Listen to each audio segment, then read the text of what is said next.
आज हम लेके आए उत्तराखंड के दिन भर की बड़ी खबरें। चंपावत उपचुनाव की तारीख का ऐलान। चंपावत विधानसभा में मुख्यमंत्री पुष्कर सिंह धामी के उपचुनाव की तारीख का ऐलान हो गया है। चंपावत उपचुनाव के लिए 31 मई को मतदान होगा और 3 जून को रिजल्ट आएगा। 4 मई को चंपावत चुनाव को लेकर के चुनाव आयोग नोटिफिकेशन जारी करेगा और नॉमिनेशन की आखिरी तारीख 11 मई तय की गई है। नामांकन वापस लेने की तारीख 17 मई तय की गई है। जंगल में मिला युवक का शव, धारदार हथियार से गला रेत कर की गई हत्या। तो उत्तराखंड के उधम सिंह नगर जिले में युवक की हत्या का मामला सामने आया है। युवक का शव जंगलों में पड़ा हुआ मिला। पुलिस ने मौके पर पहुंचकर देखा तो युवक का गला किसी धारदार हथियार से रेता गया था। पुलिस अभी मामले की जांच पड़ताल में जुटी हुई है। योगी आदित्यनाथ कल से 3 दिन के दौरे पर आएंगे उत्तराखंड। परिसंपत्तियों का होगा आवंटन। उत्तर प्रदेश के मुख्यमंत्री योगी आदित्यनाथ 3 मई से 5 मई तक उत्तराखंड दौरे पर रहेंगे। इस दौरान दोनों राज्यों की परिसंपत्तियों का विधिवत रूप से आवंटन किया जाएगा। वहीं सीएम योगी यमकेश्वर में अपने गुरु वेदनाथ की मूर्ति का अनावरण भी करेंगे। नीलकंठ के पास खाई में मिला युवती का शव, अभी तक नहीं हो पाई शिनाख्त। तो ऋषिकेश के पास लक्ष्मण झूला थाना क्षेत्र में सोमवार को खाई में युवती की लाश मिलने से सनसनी फैल गई।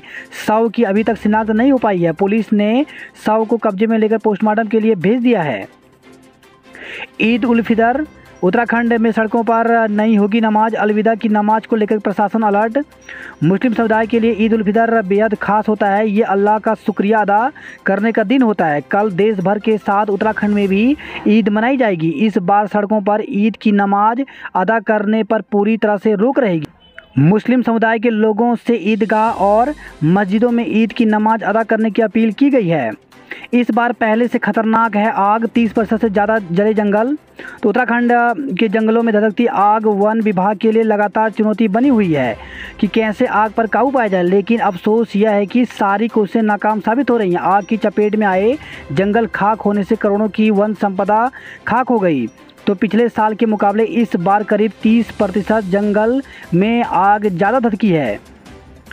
दर्दनाक हादसा, गेहूं मड़ाई करते वक्त थ्रेसर में फंसी महिला मौत। तो अल्मोड़ा जिले के सोमेश्वर तहसील से एक दुखद खबर सामने आई है। थ्रेसर मशीन की चपेट में आने से एक महिला की दर्दनाक मौत हो गई। महिला की मौत के बाद परिवार में कोहराम मच गया। सूचना पर पुलिस मौके पर पहुंची और शव को कब्जे में लेकर पोस्टमार्टम के बाद परिजनों को सौंप दिया। अपने धाम के लिए रवाना हुई बाबा केदार की डोली, 6 मई को खुलेंगे कपाट। तो केदारनाथ धाम के लिए विशेष पूजा अर्चना के बाद बाबा केदार की डोली रवाना कर दी गई। 6 मई को ऊंचे हिमालय में स्थित बाबा केदार की कपाट ग्रीष्मकाल के लिए खोले जाएंगे।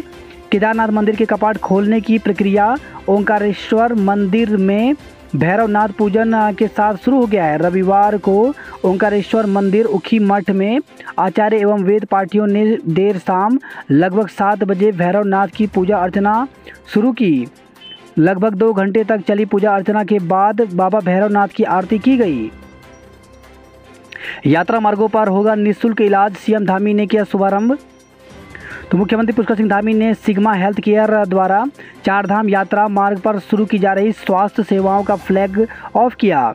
मुख्यमंत्री आवास पर आयोजित हुए कार्यक्रम में मुख्यमंत्री धामी ने कहा कि सरकार 4 धाम के सफल संचालन के लिए कटिबद्ध है।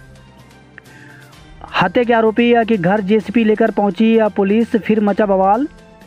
तो बाजपुर से खबर है, यूपी में दंगाइयों और अन्य बदमाशों के खिलाफ जेसीबी बुलडोजर की खूब चर्चा हो रही है। लगातार वहां कार्रवाई की जा रही है। अब उसका असर उत्तराखंड में भी देखने को मिल रहा है। बाजपुर के पिपलिया में कुछ ऐसा ही देखने को मिला। यहां कुलवंत हत्याकांड मामले में मुख्य आरोपित अविनाश शर्मा के घर दबिश देने गए कोतवाल प्रवीण सिंह कोश्यारी अपने साथ भारी पुलिस फोर्स और बुलडोजर भी ले गए। केशोवाला गांव स्थित फार्म हाउस के गेट पर घंटों बिताने के बाद पुलिस बिना किसी कार्रवाई के बेरंग लौट आई। फॉरेस्ट फायर रोकने के लिए शीतलाखेत मॉडल अपनाएगी सरकार। हर जनपद में तैनात होंगे नोडल अधिकारी। तो उत्तराखंड के जंगलों में लगातार फैल रही आग के विकराल रूप से सरकार की चिंताएं बढ़ गई हैं। मुख्यमंत्री पुष्कर सिंह धामी ने जंगल की आग से हुए नुकसान का आकलन करने के दिए निर्देश एवं वनाग्नि को रोकने के लिए हर संभव प्रयास करने का निर्देश अधिकारियों को दे दिया है। बैदराबाद में प्रतिबंधित गौ मांस के साथ 3 तस्कर गिरफ्तार। तो बैदराबाद पुलिस एवं गो स्क्वाड की संयुक्त टीम की मुखबिर से सूचना मिली थी कि ग्राम मुस्तफाबाद में गांव के नज़दीक ही इरशाद के खेत में कुछ व्यक्तियों द्वारा गोकशी की जा रही है। इस सूचना पर पुलिस ने मौके पर छापेमारी की, जिसमें पुलिस ने इकराम, शकील व सलीम को 300 किलोग्राम गौ मांस के साथ गिरफ्तार किया है। मसूरी की राधा ने खेलो इंडिया यूनिवर्सिटी गेम्स में जीता गोल्ड। 1500 मीटर रेस में मारी बाजी। तो बेंगलुरु में 24 अप्रैल से शुरू हुए खेलो इंडिया यूनिवर्सिटी गेम्स में प्रतिभाग करने की राधा की राह आसान नहीं थी। 21 वर्षीय राधा ने बेंगलुरु यूनिवर्सिटी SBPED में प्रवेश लिया और कोर्स के साथ दौड़ की तैयारी भी करती रही। प्रशिक्षक अनूप बिष्ट ने बताया कि 1500 मीटर दौड़ में राधा ने पहला स्थान प्राप्त किया है। दादी के घर पर पोते का 4 दिन बाद मिला शव, हकीकतात में जुटी पुलिस। तो लाल कुआं कोतवाली क्षेत्र में बिंदु खता में एक युवक ने अपनी दादी के घर पर फंदे से लटक कर जान दे दी। मौके पर पहुंची कोतवाली पुलिस ने शव को कब्जे में लेकर पोस्टमार्टम के लिए भेज दिया है। वही खबर है, विकास नगर से 20,000 में बेच दी गई थी 1.5 साल से लापता नाबालिग, जबरन कराई शादी और हुआ दुष्कर्म। तो विकास नगर से 1.5 साल पहले लापता हुई नाबालिग लड़की को ढूंढ लिया गया है। लड़की के साथ 1.5 साल के दौरान जो हुआ वो कहानी बड़ी दर्दनाक है। इस लड़की को 20,000 रुपये में बेच दिया गया। नाबालिग के साथ कई बार दुष्कर्म हुआ। पुलिस ने मामले में 2 दंपति को गिरफ्तार कर लिया है, जबकि 2 लोग फरार हैं। वही खबर है, ऋषिकेश त्रिवेणी घाट पर गंगा में डूबने लगे थे 2 लोग, जल पुलिस ने बचा लिया। तो ऋषिकेश के त्रिवेणी घाट पर गंगा स्नान कर रहे 2 लोगों को जल पुलिस ने डूबने से बचा लिया। जब दोनों अलग अलग समय पर डूब रहे थे तो संयोग से वहां जल पुलिस मौजूद थी। ऋषिकेश जल पुलिस ने 2 लोगों को डूबने से बचा लिया। बागेश्वर में उपनल कर्मचारी बोले सेवा विस्तार मिलने तक जारी रहेगा अनिश्चितकालीन धरना। तो बागेश्वर में सेवा विस्तार समायोजन की मांग को लेकर के उपनल कर्मचारियों का अनिश्चितकालीन धरना जारी रहा। उपनल कर्मियों के आंदोलन को 1 माह से अधिक समय हो गया है। नेपाल में निकाय चुनाव के मद्देनजर भारत में अलर्ट, मतदान से 72 घंटे पहले सील होगी भारत नेपाल सीमा। तो नेपाल में होने जा रहे चुनाव के मद्देनजर भारत सीमा पर भी अलर्ट जारी किया गया है। मतदान से 72 घंटे पहले भारत नेपाल सीमा को सील करने के DIG कुमाऊं नीलेश आनंद भरड़े ने निर्देश दिए हैं। चारधाम यात्रा ऋषिकेश से तीर्थयात्रियों को लेकर के 25 बसें रवाना, बिना रजिस्ट्रेशन, नो एंट्री। तो कल 3 मई को गंगोत्री और यमुनोत्री धाम के कपाट खुलने के साथ ही चारधाम यात्रा शुरू हो जाएगी। राज्यसभा सांसद नरेश बंसल ने ऋषिकेश में हरी झंडी दिखाकर चारधाम यात्रा के लिए 25 बसों को रवाना किया। नैन्सी नर्सिंग कॉलेज की छात्राओं ने कॉलेज प्रबंधक के खिलाफ खोला मोर्चा, मारपीट समेत गंभीर आरोप लगाए। तो नैन्सी नर्सिंग कॉलेज की छात्राओं ने हंगामा कर कॉलेज प्रबंधक पर गंभीर आरोप लगाया है। विवाद इतना बढ़ गया था कि पुलिस को बीच में आना पड़ा, तब जाकर मामला शांत हुआ। देव डोलियां रवाना होने पर सीएम ने दी बधाई, कहा चारधाम यात्रा के लिए सरकार तैयार। तो चारधाम यात्रा के तहत 3 धामों के लिए देव डोलियां निकल चुकी हैं। इस मौके पर मुख्यमंत्री पुष्कर सिंह धामी ने प्रदेशवासियों को बधाई दी और कहा कि सरकार पूरी तरह से तैयार है। उत्तराखंड में हादसे वाले 163 ब्लैक स्पॉट 120 को किया गया दुरुस्त। तो उत्तराखंड में सड़क हादसों की रोकथाम के लिए राज्य सरकार की ओर से तमाम उपाय किए जा रहे हैं। लोक निर्माण विभाग के मुताबिक प्रदेश भर में ऐसे 163 ब्लैक स्पॉट हैं, जिनमें से करीब 120 स्पॉट को ठीक किया गया है। हरिद्वार में स्मैक के साथ तस्कर गिरफ्तार, सिडकुल क्षेत्र में से आया था सप्लाई करने।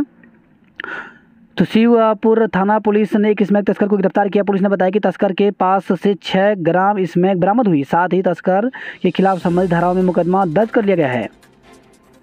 हल्द्वानी कोतवाली में काउंसलिंग के लिए आया था पति, पत्नी ने कर दी जमकर धुनाई। तो हल्द्वानी कोतवाली में सोमवार को पत्नी ने पुलिस के सामने अपने माता पिता के साथ मिलकर पति को जमकर पीटा। पुलिस ने दंपति को काउंसलिंग के लिए बुलाया था, तभी ये सब ड्रामा हुआ। ओंकारेश्वर मंदिर के लिए रवाना हुई बाबा केदार की पंचमुखी चल विग्रह उत्सव डोली। 6 मई को खुलेंगे कपाट। तो वैदिक मंत्रोच्चार एवं धार्मिक परंपराओं के बीच आज सोमवार को भगवान केदारनाथ की पंचमुखी चल विग्रह उत्सव डोली अपने शीतकालीन गद्दी स्थल ओंकारेश्वर मंदिर उखीमठ से केदारनाथ धाम के लिए रवाना हो गई। कॉमर्शियल गैस सिलेंडर के दामों में जबरदस्त बढ़ोतरी, 2 महीने में 453 रुपये महंगा। तो गैस सिलेंडरों के दामों में लगातार इजाफा देखने को मिल रहा है। वहीं कमर्शियल सिलेंडर पर 102 रुपये बढ़ाए गए हैं। वहीं घरेलू सिलेंडरों की कीमतें भी लगातार बढ़ रही हैं। चारधाम यात्रा से टैक्सी संचालकों को काफ़ी उम्मीद, बाहरी राज्यों के वाहन पर रोक लगाने की मांग। तो देहरादून के टैक्सी संचालकों ने चारधाम यात्रा के दौरान बाहर से आने वाले वाहनों को प्रतिबंधित किए जाने की मांग की है। उनका साफ कहना है कि अन्य राज्यों से आने वाले कॉमर्शियल वाहन उनके रोजगार को प्रभावित करते हैं। गंगोत्री धाम के लिए रवाना हुई मां गंगा की उत्सव डोली, बेटी की तरह विदा करते वक्त भर आई आंखें। तो विश्व प्रसिद्ध चारधाम यात्रा का आगाज होने जा रहा है। आज मां गंगा की उत्सव डोली गंगोत्री धाम के लिए रवाना हो गई। इस मौके पर ग्रामीणों ने मां गंगा को बेटी की तरह विदाई दी। आज मां गंगा की डोली भैरव घाटी में रात्रि विश्राम करेगी और कल गंगोत्री धाम में विराजमान होगी।